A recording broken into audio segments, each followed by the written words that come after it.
Amanhã, em horário trocado, na Neoquímica Arena, o Corinthians recebe o Fortaleza com camisa nova.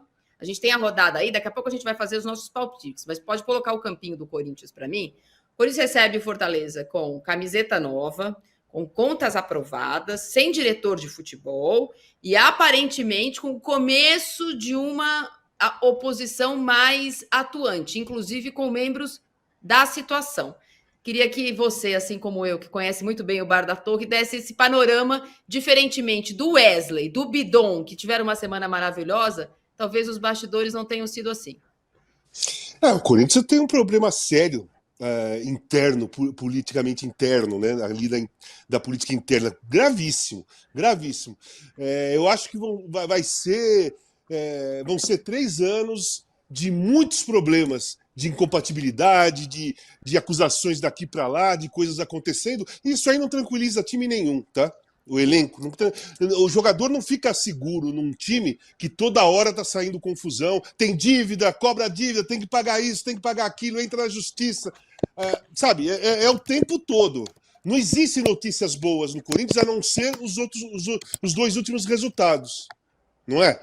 Mas assim, não é nem tão boa a notícia, porque o Corinthians estava precisando de 2 resultados desse no mesmo campeonato.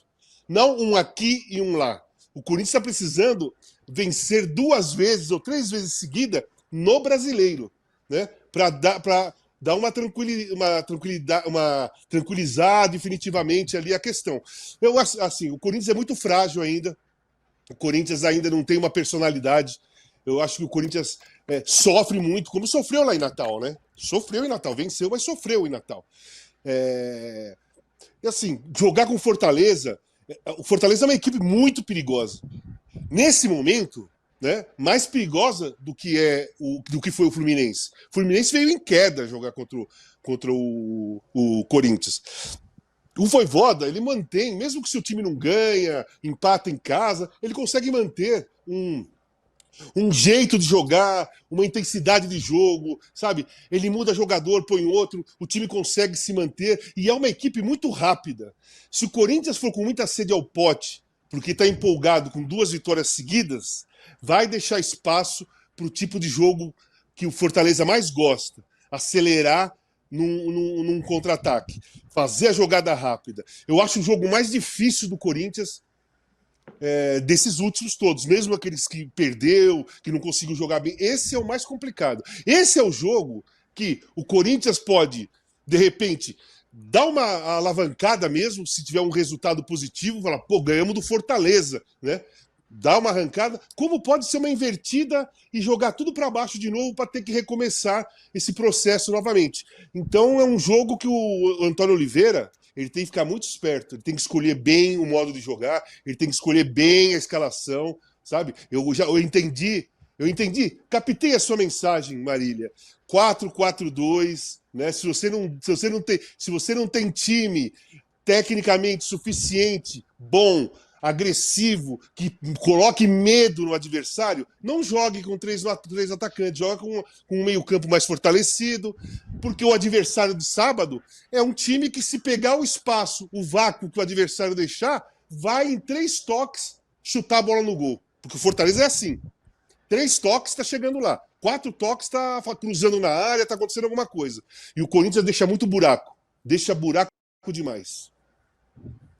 Eu vou pedir para o JP me ajudar a colocar o campinho do Corinthians para pedir para o Renato falar sobre uma questão que parece, se as vitórias foram, entre aspas, como disse o Renato, sobre outra coisa, mas eu usei o adjetivo chechelentas. Essa semana eu falei que era a semana do Wesley e a semana do Bidon, mas também foi a semana do Carlos Miguel. Põe o campinho do Corinthians aí, porque a sinalização do último treino do Corinthians hoje, na verdade só teve um treino, né? Porque chegou ontem de Natal, hoje fez um treino também mequetrefe para o jogo de amanhã. É com Carlos Miguel no gol e o Cássio segue no banco. O Corinthians deve jogar com Carlos Miguel, Fagner, Félix Torres, Kaká e Hugo, Ranieri, Bidon e Garro, Mosquito, Wesley e Romero. Renato? O ataque eu acho muito fraco, tirando o Wesley, né? Mosquito e Romero realmente são jogadores que não me convencem. Embora o Romero, toda vez que joga no Corinthians, consegue fazer gol, consegue fazer diferença, mas não acho que seja um ataque assustador, a não ser pela excelente forma do Wesley, né? Já o meio-campo é muito interessante. Ranieri, Bidon e Garro, eu acho que formam um trio de meio-campo bastante interessante. E agora, concordo com você. Eu botaria mais um jogador no meio-campo e tiraria o Mosquito, por exemplo. E jogaria no 4-4-2, que você tanto anseia e que eu acho que você tem razão. O resto do time, o Carlos Miguel, não dá para tirar agora. O cara entrou e começou a pegar tudo. Como é que você vai tirar o Carlos Miguel do time? Mas você pode fazer é criar aquela história de goleiro de Copa e botar o Cássio para jogar a partir de agora a Copa do Brasil, para ver se ele esquece a má fase, vai se recuperando e a torcida também para de pegar no pé dele. Mas acho que é o que o Corinthians tem de melhor, exceção feita ao Mosquito na ponta direita. Eu botaria mais um jogador no meio de campo e botaria apenas Romero e Wesley no ataque. Então, posso falar uma coisinha, Marília, rápida? Uma Claro. coisinha rápida. O Renato falou, se colocar um cara do meio campo é o que o Corinthians tem de melhor, não é, Renato? Você não falou que é o que o Corinthians tem de melhor? Eu também concordo com você. Então, tem 2 centroavantes lá que ganham muito e que vão ficar lá fazendo o quê? Fala pra mim. Gastaram dinheiro com o quê? Gastaram uma nota com o quê e pagam uma nota pra quem? Se quem joga são outros caras. Por exemplo, o Uri Alberto já estava lá. Mas pra que contratou o Pedro Raul?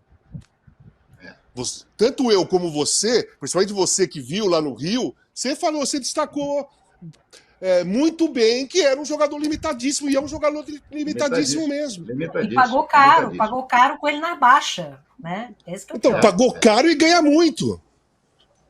Eu, no meu Corinthians, jogaria só 2 atacantes e seriam o Írio Alberto e o Wender. Que esse é quem está desequilibrando. Quem está desequilibrando para o Corinthians é esse menino. Esse menino que também já vai aparecer alguém. Quantos anos tem o Wender? Eu não sei. 19. 19 agora. 18? 19. Não, fez 19. Fez 19. Então vai embora rapidinho. Rapidinho. Com essa bola que ele começou a jogar, ele vai embora rapidinho. Mas enquanto tiver aí, é para jogar ele mais um atacante. Eu ainda botaria o Yuri Alberto. Reconheço que o Yuri Alberto não conseguiu ser no Corinthians o que ele já foi no Internacional, que ele já foi em tantos lugares, mas eu acho melhor jogador que o Romero e muito mais do que o Mosquito. Então eu jogaria com 2 atacantes. Mas não adianta, porque o Tonhão é outro jogador, outro treinador de totó, é outro que adora os pontinhas grudados na lateral para gerar amplitude. Essa turma toda não teve infância, eles resolveram jogar totó depois de velho. E aí acontece isso, quer dizer, é lamentável.